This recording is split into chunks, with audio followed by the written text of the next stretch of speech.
Hello everyone and welcome to Europa Universalis 4. My name is Gironca and today I will start a new Let's Play on my channel, and as you can probably see, I have created a couple of custom nations, 25 to be precise, and each of them represent, as you can probably tell by the name of these countries, each of them represent one of the playable nations, one of the playable religions in EU4. So we have the Shia Empire, we have the Jewish Empire, Vojrozhani Empire, Tengri, blah blah blah. As you can probably see, all around the globe, Mayan Empire, Nahuatl Empire. I'm not gonna go name every single one, I think you get the idea.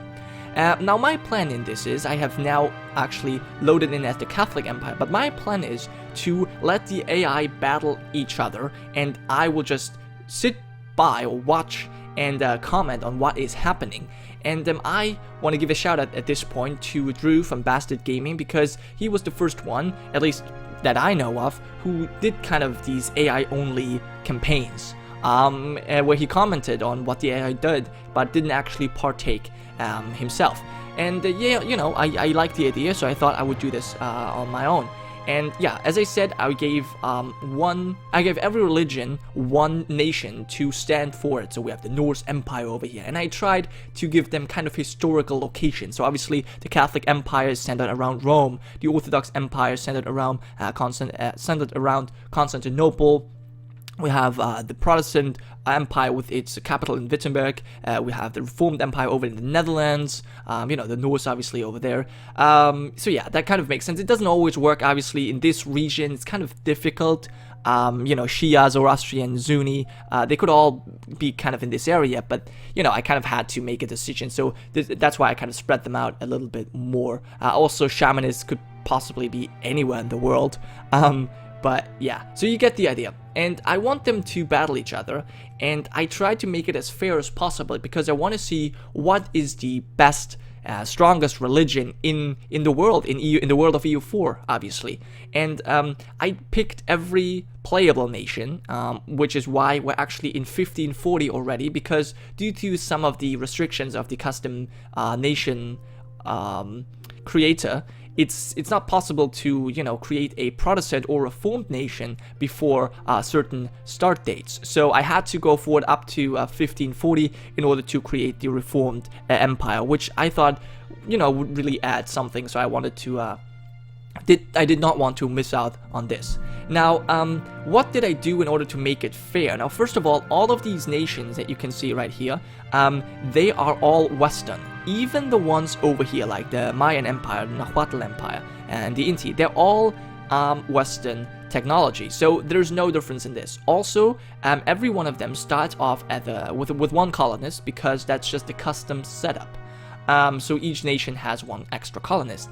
And also, I made sure, this is actually the reason why I loaded in as the Catholic Empire, I made sure that each one of these nations has the same, where can I see this? There, the same idea. So each one of them starts out with, obviously, tolerance of the true faith and a co-creation cost, simply to, you know, make it easier for them to take stuff, and also tolerance of the true faith, because this is centered around religion, so I thought this would kind of fit.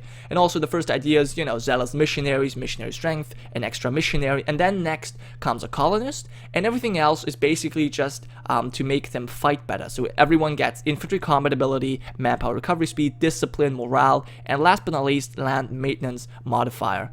So yeah, that's basically, each nation has the same ideas, and also we have flat values in the world. So if we actually look at, what's the, where is this? The economic trap, damn it. I should have made this important map mode. There we are, economical map mode. So if we look at this, each province has the same amount of base tax and development. So each one of them has 443, I think. Yeah, each one of them has 443, so that's pretty good. So all around the world, they're the same. And that's cool. Now, I could show you the religious map mode, which probably is interesting, but it doesn't actually represent the world just yet, because there's so many uncolonized provinces that, you know, that will definitely change once these nations colonize more.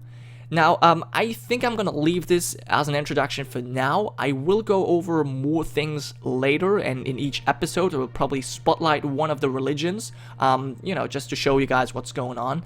But for the first video, I think I'm just gonna go fast forward a little bit and, you know, let this series begin. But because I don't want to have any part in this, I'm gonna have to use console command. What is this? Observe, obviously, because that's what I want to do. So yeah, I'm no longer playing as any nation, but I can have a look at every single one of them. And I have done a test run on this before, so I kind of know what's going on. And I first want to focus on the Mayan Empire over here, because they're going to do some interesting stuff. But yeah, let's go to speed 5 and let's go forward. So yeah, I can see every single nation, and I will also check the ledger here and just to see the conflicts. I think war is the last. Yeah, so there's no war yet declared. Now, I did make sure that neither of these countries touch each other, simply because it wasn't... I did intend to make a long line of every nation kind of bordering another one, but I felt like this didn't work out because there was such a dense area over here. And, you know, it was kind of difficult to do this. The nations would have been so spread out, and it would kind of look terrible, so I didn't really want to do this. So I made sure that no nation touches, but that doesn't mean that they can't fabricate claims. So as you can see, this area, obviously Ibadi can, you know, fabricate on the Coptics, on the Jewish, on Shia and Sikh. These guys, as soon as they, you know, colonize one province, they will border each other. These guys can obviously, you know, fight very quickly. You know, Shinto and Confucian perhaps. These guys can already start fabricating on each other. So yeah, there's plenty of things to be done. But first, as I said, we will focus over here on the Mayan Empire, because they do something very interesting. Something I will say is their strategy, which obviously it isn't. It's just something that happens, but let's just say it's their strategy. So every religion at the moment, see, as you can see, they already board each other. So yeah, every religion right now has one huge empire that, you know, fights for them and shows, well, kind of tries to make this stronger, make this religion stronger, and, you know, spread it in the world. But, you know, with these religions over here, they are very unique because they can reform their religion, and this is what I just hoped would happen, or what I knew was going to happen. The Mayan religion can reform itself, but whenever one reform is, you know, used, the Mayan Empire will split, and all of these little nations become independent. Now, the good thing about this is, obviously, now the Mayan Empire is much weaker, but it's more nations, and they have more, they have their own manpower pool. If they actually ally themselves together, they still have the same religion. They still fight for the same cause. So, you know, if they ally together, they could actually, you know, bring down Nahuatl Empire. But they could also do a lot of infighting, and, you know, this would make the Nahuatl win over in this area, which is possible. But we'll see which strategy, as I call it, will be the best. Smaller nations or, you know, one big empire. But we're going to see that. But I think for now, let's check out where the most people are colonizing. So the Norse Empire is going over in this direction. The Reformed and Protestant Empire, they both chosen to border each other, which is very interesting.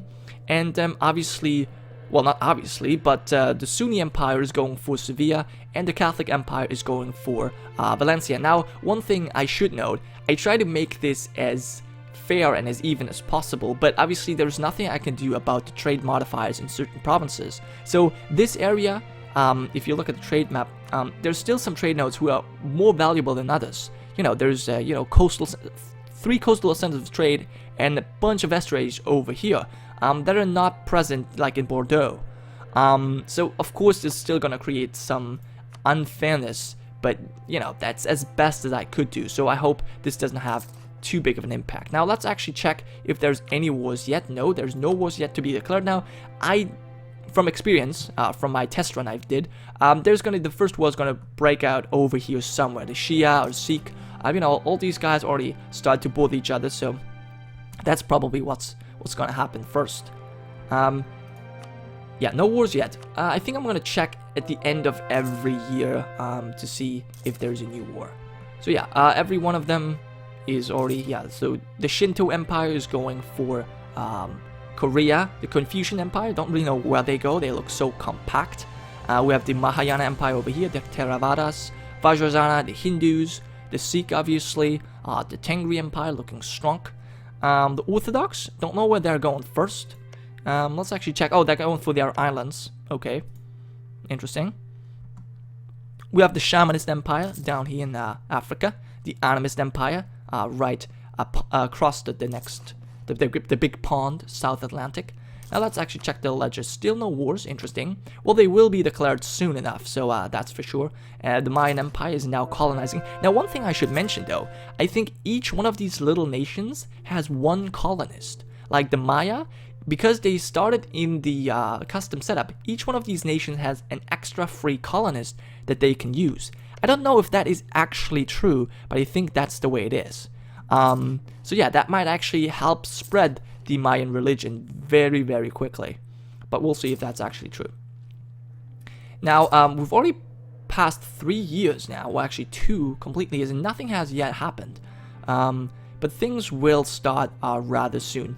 Now, one thing I should say, in the end, when I kind of compare which religion won, I want to do different things. Obviously, each religion fights for itself, but also we have religious groups, like we have the Christians, the Reformed, the Protestant, Catholic, Orthodox, and the Coptics are all in one religion group. So are the Sunni, Ibadi, and Shias. They're in the Muslim group. So obviously, they can kind of fight together, and it's likely that some of them actually ally each other, like, you know, Orthodox and the Reformed perhaps, or, well, Orthodox and Coptic or something like this. Now, the Zoroastrians and the Jewish people have it very difficult because they're alone in their religion group. The biggest religion group is the pagan religion group, but they're also the ones who are spread out mostly. They have their power base over here in the Americas, you know, with 5 religions, but then they also have the Shamanists in Africa, they have the North in Europe, and Tengri in Asia, so they're present on each continent, and they probably have the power to win at the religion group. But, you know, it could still be possible that, you know, the Orthodox wins as, you know, the single religion. And I'm going to base who won on the fact, on the development, which nation has the most development, and therefore which religion. But yeah, let's actually check if we now have a war, and we do. We actually have quite a couple of wars. So we have the Zoroastrian conquest of Ghor against the Sikh Empire. So Zoroastrians and Sikh fight each other. We have the Shia conquest of Khwarizm against the Ibadi Empire. And we have the Quiche Muiscan Imperialist War. So 2 of the Mayan states are fighting each other now. I wonder if they actually have any alliances. They do not as of yet. So they're fighting each other, very good. Those are the Flower Wars, and the Mayans are allied to the Zapotec. Okay, so there's some alliances creating, but there's also some infighting, very interesting. So we'll see what the Nahuatl do, and let's check out the other wars. So obviously we have these guys over here. We have 22,000 Zoroastrian men, and we have, well, a lot of Sikh troops. Now, they're actually taking a lot of attrition walking through these lands over here, which is not good, but we'll see if they can actually win. Now, the Ibadis over here, they have the bigger fleet, and they're currently controlling Hormuz with their 19,000 men. It seems like they've just defended, but obviously the Shia could walk over here. Now, I think they won't do that. I think they're going to go this way first because they have a claim on this province, but perhaps they're going to be smart enough to walk over here. It seems like they could actually take out these men, but they certainly just got beaten back by the Ibadi Navy, so that's going to be very interesting. So we'll see how that works out. 29,000 men, 8,000 running away. Now, each one of these nations obviously is huge. I gave 30 provinces at the start of the game to everyone, and of course the development is the same in every province, so every nation should have the same or similar starting conditions. And, you know, I think that makes for an interesting early wars because, you know, they can already field large armies and do some good fighting. But yeah, let's actually see how the wars go. Okay, so the Shia Empire is losing heavily, okay, because they're being blockaded, and the Zoroastrians winning by a couple of provinces. But yeah, they just won a big war against Ibadi Empire, and they lost their, it seems like they lost their colony over here in Hormuz. Interesting. So yeah, that's what you'll see in the beginning a lot of times, colonies either being taken over or just plainly destroyed. But yeah, these guys, Look at these 17,000 men over here, another 29,000 men, whereas Ibari don't really have that many troops. Interesting. So yeah, oh, but they just lost huge amount of troops, but they won the battle nonetheless. Okay, interesting. And Zoroastrians now actually winning by 10%. That looks very good. Yeah, so the Zoroastrians are probably going to be able, although the Sikhs still have 34,000 troops over here, but 45,000 Zoroastrians. They're taking huge penalties here. Now, Gore is the war target that they want to take, but they have not yet occupied it. So let's see what Ibari can actually do. They're being attacked. It's a crossing penalty, but look how many men they bring. 43,000, even the 18,000. I don't think they can do much. No, they're getting it's a close battle, but once again, they have lost. So yeah, battle-wise, the Shia are doing a better job, and they're soon gonna have the war goal. There you are. They have just controlled the war goal, so that's gonna give them huge favor. And it seems like, yeah, the Shia still have troops to fight back, but they will have to, you know, get them together in order to actually strike hard. And yeah, they're doing a poor job of managing their troops, to be quite honest. Now the Shia religion, I should mention at this start day, they give extra morale to their troops. Now the same is also with the Ibadi, and so does the Shia. So both of them have actually very strong religions, but you know, they're strong in the same way. So it's fair again, basically. And yeah, the Sikh are still holding Gore, which is the war target, so that's very good for them. But their capital is being besieged. They have besieged Kabul, but Kandahar is still one of the few castles that's been held by the Zoroastrians. Now they do have 9,000 men over there, which they don't really intend to use to siege, sadly. Do we have any other wars going on? No. Apparently this war over here, which I didn't really pay much attention to, has ended. Did the Quiche take provinces? No, they did not. Nobody took any provinces, but now Muisca is allied to the Mayan Empire and the Zapotecs. So there's a triple alliance of the Zapotec, Muisca, and the Mayan Empire. Very interesting, and they already have a lot of claims, so they're probably going to declare war very soon. And it also seems like they want to go around the Nahuatl Empire by colonizing over here in Texas. Cool. Now the Totemists are definitely split off and isolated from the rest, but you know, they have the potential to grow strong by just, you know, colonizing every province over here. But we'll see. Anything else? Any other tensions rising? I don't think so, but we have some rebels over here. Jewish Empire, Jewish peasants. Well, I think they're going to be able to deal with them. And maybe the Abadi will be finally able to win a battle? They did actually, but they got attacked right after, and they lost again. But they did win one battle, which is very important, and they finally beat back the Shia Empire. I wonder how long they will actually stay in the war, now that the Shia is winning by 18%. You know, it would help taking back the war target, Kawasamin. And yeah, they're actually doing it right now, but they're getting... Oh, okay, they took it back, which means... oh, that is the Empire, excuse me. The Empire obviously does not exist. And yeah, so the Shia are still winning, even though they're no longer controlling Qasim, but they have won so many battles. Well, we'll see. And Gore is still being defended, which is why the Zoroastrians don't win as much, but as soon as they actually take Gore, they should win. Now, they have enough men to do it, don't know why they're not doing it. The AI. Ugh. Well, one more thing, another war has happened over here. Now, these wars I do not care about them too much. The Mayan Empire, the Zapotec, are now declaring war on them. That's fine. I don't care about them too much because that's infighting in one religion group, and that's unique to the Mayans because most of the other religions will probably not break apart like these guys. So yeah, I'm also very interested to see if these Western nations will colonize in the Americas eventually. I mean, they have much in Europe to colonize before going anywhere else. But if they would obviously create colonial nations, and that would be interesting to see how they spread their respective religions. Obviously, the Sunni Empire could do that as well as the Shamanists. The Shamanists, obviously, I gave them two islands actually. Sao Tome and Fernando Po. When did they colonize? Oh, they actually took the Cape. That's very cool. So actually going for South Africa now. I did make it so that they would actually control all of this, so it would make it harder for other nations to get into the interior of Africa. I mean, obviously they can still colonize over here, but at least they're kind of blocked off in the south. That was my plan. So yeah, how are the wars going? I keep looking at them. Oh, so apparently Zoroastrians have pieced out the Sikh and they have not taken a province. Interesting. Well, that was the end of the first episode, guys. I hope you enjoyed this. I also hope that you like my comment, my style of commenting, and obviously the things I cover. If you have any suggestions, any questions, or any, map modes you want to see, any religions or countries I should focus on, please let me know in the comments, and, I will definitely consider that.